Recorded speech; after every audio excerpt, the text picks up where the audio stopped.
Are you working on budgets, your website, or maybe even growing your business? Pull up a chair, class is in session. Well, you probably have a chair pulled up already, so just let's get started.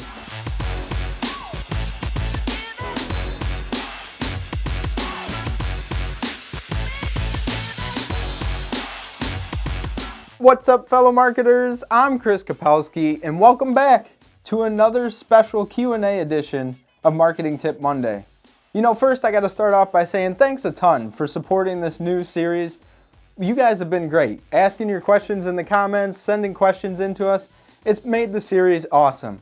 We got a lot of great things planned for you in the coming year, like guests and maybe even doing some live Q&A sessions. So if you have a question and you want to submit it, go ahead and put it in the comments down below. We'll make sure to get to it, and I'll make sure to answer it in an upcoming video. Also, I had a production note that said 79% of you guys that are watching the videos aren't yet subscribed.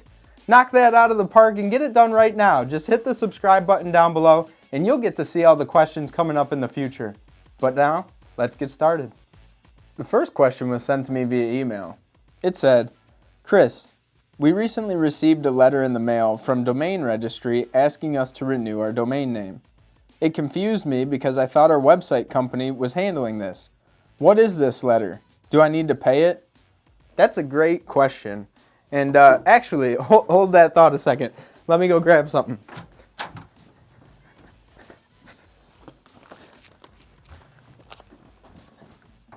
I'm going to bet that your letters look something kind of like this.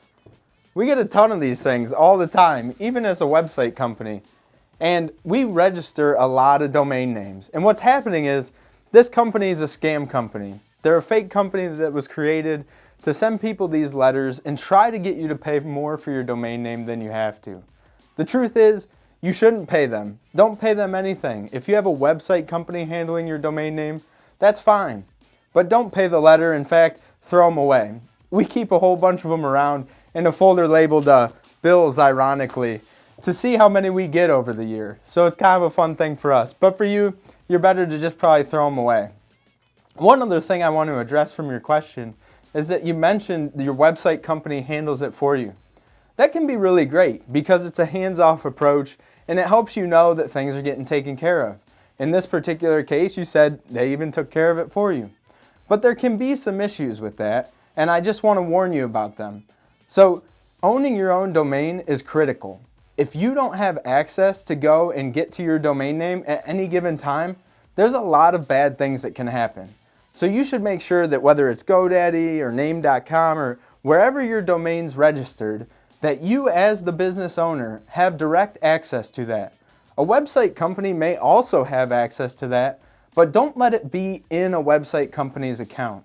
If something happens to that website company, the relationship goes sour, you can't reach them anymore, your website can go down, or worse, you could even lose your domain name, and it can be really difficult to get those back. We've helped people in processes that taken months and half a year even in some instances to get their own domain names back. So keep your own domain name, hold on to it, and ignore those pesky letters you get in the mail. Let's get to another question. Hey Chris, I watch a lot of YouTube videos, but I'm intimidated by the like button. What should I do? Don't be intimidated by the like button. Everybody smashes on that like button. Go ahead, give it a try. Would you look at that? There's a like now. Thank you so much. Hit the like button down below if you like these videos. Let's get to another actual question.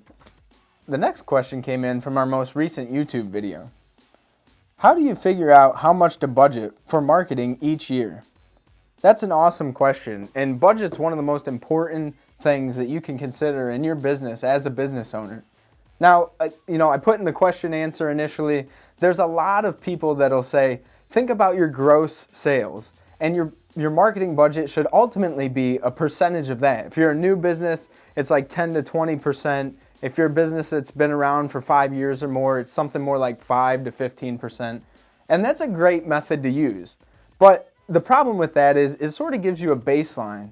And it also helps you blend in with everybody else, in my opinion. It doesn't really give you what your company needs. It's kind of putting a blanket answer to a much deeper rooted question. So for me, when I'm making suggestions on how to set budgets, I really talk about goals. Think about what you're going to do as a business. What do you want to accomplish over the next year? What have you accomplished in the previous year? Think about your goals and what you want to move towards. Goals will drive your budget. If you want serious growth, well, then you're going to have a bigger marketing budget to probably facilitate that. If you're just trying to bump the company up a little bit marginally over time, totally fine too. You may not need as big a marketing budget. So think about your goals. Also, think about your cost of goods, your cost of doing business, and your profit margins. You can't set marketing budgets that make you not profitable or that outspend your profit margins, at least indefinitely. You may do that in the beginning to get your products out there or for people to understand what your business is, but at some point your business has to be profitable, so you can't forever outspend your profit margins. So think about those things and think about the term in which you want to spend a higher marketing budget to get people on board, and then maybe reduce your marketing budget over time once you have a customer base. There's a lot to consider, but just be careful. Setting your budget is a big item for a business owner, and it's one of the biggest reasons that companies go bankrupt. Mismanagement of finances and funds. So think about your goals, think about everything else that you want to do in your business, and make that a part of your discussion when you're setting your budget. Use that as a baseline, the 10 to 20% if you're new, or 5 to 15% if you're a 5-year business or more. Use that as a baseline standard, and then go from there with the rest of the questions. Let's get another question. We are using a new marketing company, and they just sent us the new reports. They said we had an amazing month with over 300,000 impressions, but we don't have any more leads. Any ideas why? That's a great question, and it brings up an interesting topic that I think really needs discussed. Impressions probably shouldn't be your goal. And if somebody's using impressions as a report, that's great. That's a good pie-in-the-sky metric, but it's not really great for what it sounds like you're trying to do, and that's get leads. You don't necessarily need a ton of impressions to get leads. Let me back up a sec. So impressions are basically how many times your ad, your information, whatever it is served to people. If you're on Facebook and you have a post that you put out, the number of impressions that post gets is how many times it's been through people's feeds or people's messengers or other ways. Just how many times they've seen it.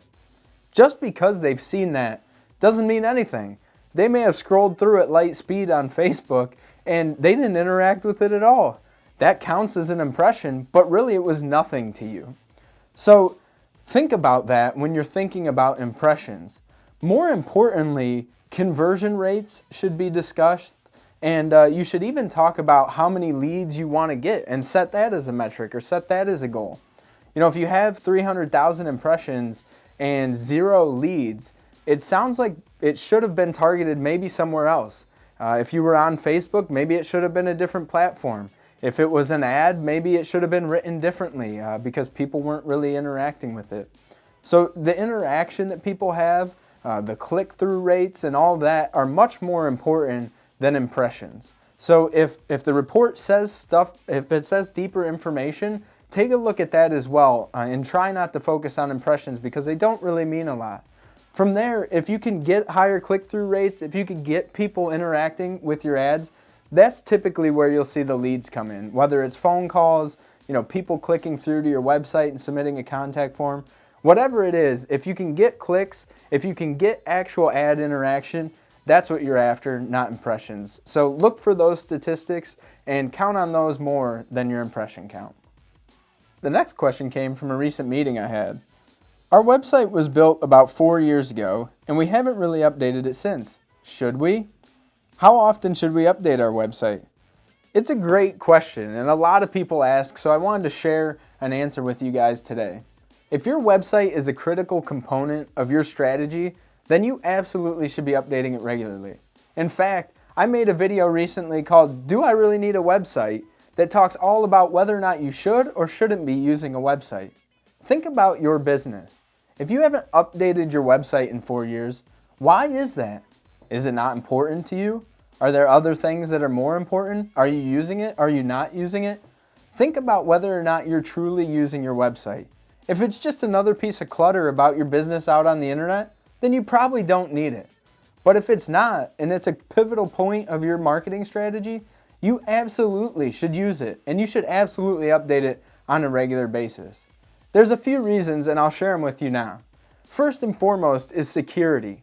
The internet changes so fast, things happen so quickly. As soon as we find patches to keep people from hacking websites, they're finding new ways to hack websites. If it's been 4 years or even a year and you haven't updated your website security, that's not good. You're opening several doors to get your website attacked by all the new methods that have come out.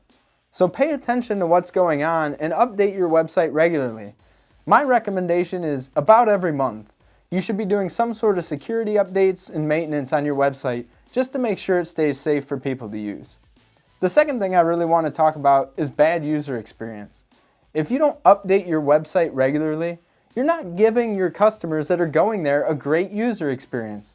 The world of website design and the things that are popular now weren't even popular 2 or 3 years ago. So you're using a platform that's outdated and not as good as some of the other platforms out there. So think about your customers. If you truly want what's best for them, you have to update your website. You have to stay in line with current trends, and you have to continue to make it easy for them to use. If you can do those things, your website will do really well.